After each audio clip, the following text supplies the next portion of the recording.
周一長談深入時事話題，選舉國會議員嘅方式大家都好熟啦。我哋喺全國338個選區裏邊度得票每一個選區得票最多嘅嗰一位就會當選成為國會議員，無論佢得幾多票，一票贏出勝出，佢就係嗰個區嘅代表啦。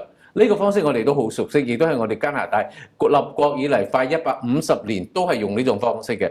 但係而家聯邦政府正係密鑼緊鼓地改革呢個方式。點解一定要改呢？改到去邊度呢？我哋到底了唔了解佢哋呢個成個過程呢？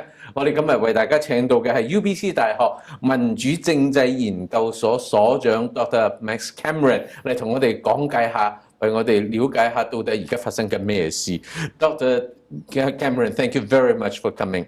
Thank you for having me. Well, this is the third time you are here. We should say that you are our old friends. Well, I just explained to our audience is that one of the biggest change in our democracy is happening in our 150-year history. Yeah. We are changing the electoral system. Well, can you explain to us why is this happening? Yeah. What's wrong with this practice that happens in the past 150 years? Well, I think the change really comes out of the last federal election in 2015. In that election, the Liberal Party said that that would be the last election under our first past the post system, and they didn't tell us what the new system would be, but they said that they would consult with Canadians and come up with a proposal to change our electoral system. This is a position that is similar to the position of the New Democratic Party and the Green Party. So there are three major political parties that have made the case for electoral reform. I agree with you, though. I think that there's not been a groundswell of pressure for this from the electorate. I think this really comes about as the result of two things. One is some voters feel that the voting system is unfair on the one hand, and I think that the way that the Harper government governed, having only about 40% of the vote but having a majority of seats, brought the issue to the foreground in the last federal election. So here we are now in a process of consulting about what a new electoral system might look like. Now, you have said some people. Yeah. Who are they? And what's the percentage? Because we are quite used to a phenomenon that happens in democracies that advocates hijacked the agenda of the national interest. Right. Do you think this is something that is going on like this? Some activists is hijacking the national agenda. Yeah. Well, let's start with what our electoral system is. We call this first past the post, and what it means is that we have 338 ridings across the country, and to win a seat, you have to get a plurality of the vote in one of those ridings. Whoever forms enough of a majority within the House of Commons to command the confidence of the House as a whole gets to form the government. So that's how our system works.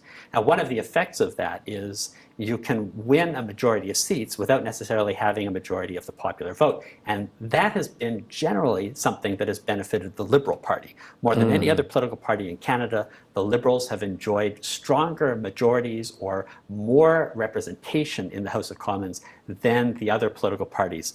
A system where you just need a plurality to win in each seat tends to create a two-party system. And that's what we've had historically. In politics in Canada, the Liberals and the Conservatives have alternated in power. We haven't had governments formed by other political parties. So the parties that feel excluded from the system, the New Democratic Party, the Green Party, these parties know that in order to win a seat, they actually need more votes than the Liberals or the Conservatives do. And so for a long time, they've been arguing for proportional representation.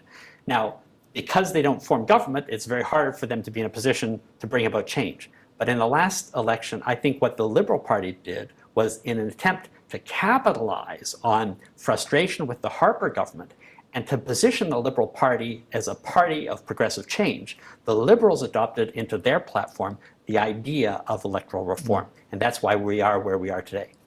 Now that is something quite different here is happening. You just mentioned that the existing system, the old system that we have used for 150 years, actually benefits the Liberal a lot. That's right. Because they don't get that much of a popular vote, but yet they always were able to have the majority seats. Right. Now they are pushing this change. It's not to their benefit. Right. So why are they keeping this campaign promise, which not too many people realize that it was in the platform at all? Yeah, I know. Why are they so eager to push it? Well, it's a real paradox. And I'll tell you, right after the election, we organized a panel of commentators and experts on the election at UBC. And the consensus was electoral reform is probably not going to happen. Why? Because it's actually not in the interest of the Liberal Party to pursue it. Now, that said, I've been impressed by what I've seen and surprised by the degree to which the Liberal Party appears to have taken seriously its campaign commitment. They have made this promise. It was something that helped them to get elected, and they seem to be committed to demonstrating that they're serious about implementing some kind of reform. The question, though, will be what kind of electoral system would best suit them, and can they muster the support not only of the caucus and the cabinet, but also of Liberal voters and voters across the country for some kind of change. It's going to be a bit of a challenge because you're right, the current system has favored the Liberals historically, and I think that there will be some reluctance within that party to adopt a system that would actually make it harder for them to form majority governments in the future. Before we get into the technical things and the process, there's also one question in principles that I'm very curious about is, why do you need to change it if it is not broken? Right. So what is broken? So broken about it? Right. Well, in the first place, you could say that the system is unfair. That is, many voters feel that in a system where essentially two political parties dominate politics and third parties have very little chance of getting represented, if they don't support one of the two parties, their vote is wasted. So what do? They vote strategically. And many people in the last election who were not actually Liberal voters supported the Liberals because they felt it was the only way to prevent the Conservatives from being reelected. So strategic voting is something that I think has become a major force in Canadian politics, and a lot of people are frustrated by it. The second point is the problem of false majority governments, which is that you can form a majority in the House of Commons, have more than 50% of the seats, even though you don't have 50% of the popular vote. That is not so much of a problem if the party that forms government is able to represent not only its base, but a broader electorate than that. But in the last parliament, we had a party with only 39% of the vote, governing really for its own base and alienating much of the electorate. And I think it's that which has caused many Canadians to say, there's something wrong with our system. It needs to be more proportional. So the percentage of votes that you get translates roughly into the percentage of seats you get in the House of Commons. But where does this voice comes from the voters? Right. We didn't hear it at all. Well, okay, so three major political parties advocated for electoral reform. So clearly that was part of what was on the agenda. It was part of what was offered or promised to the electorate. That said, I think it's entirely correct to say that this is not an issue that has bubbled up from the electorate. It's not as if there are thousands of voters out there hankering for a change in our electoral system. It's actually, I think, rather an issue that comes from the activists. It is, in fact, the party members, party activists, party leaders, people within the political process who really feel that the system is in need of change. Okay, so it is happening. It is in the process. So can you explain to us help us understand what is the process, what is the critical path? Right. Because if 2019, yes, the next election is going to use the new system, right, something has to be done now already. Yeah, well, that's right. No, this is a very short timeline, and I know of no other case in the world where the electoral system has been changed so quickly. So if it happens, it will be an historic change to occur in such a short period of time. What the government has done is formed a committee which is studying alternative electoral systems and consulting with Canadians across the country. That committee was formed in May. It is doing the consultations throughout the summer and will continue them into October. Consultations will close in October, at which point there will be an internal deliberation within that committee, leading to a recommendation to Parliament by December at the end of this year, 2016.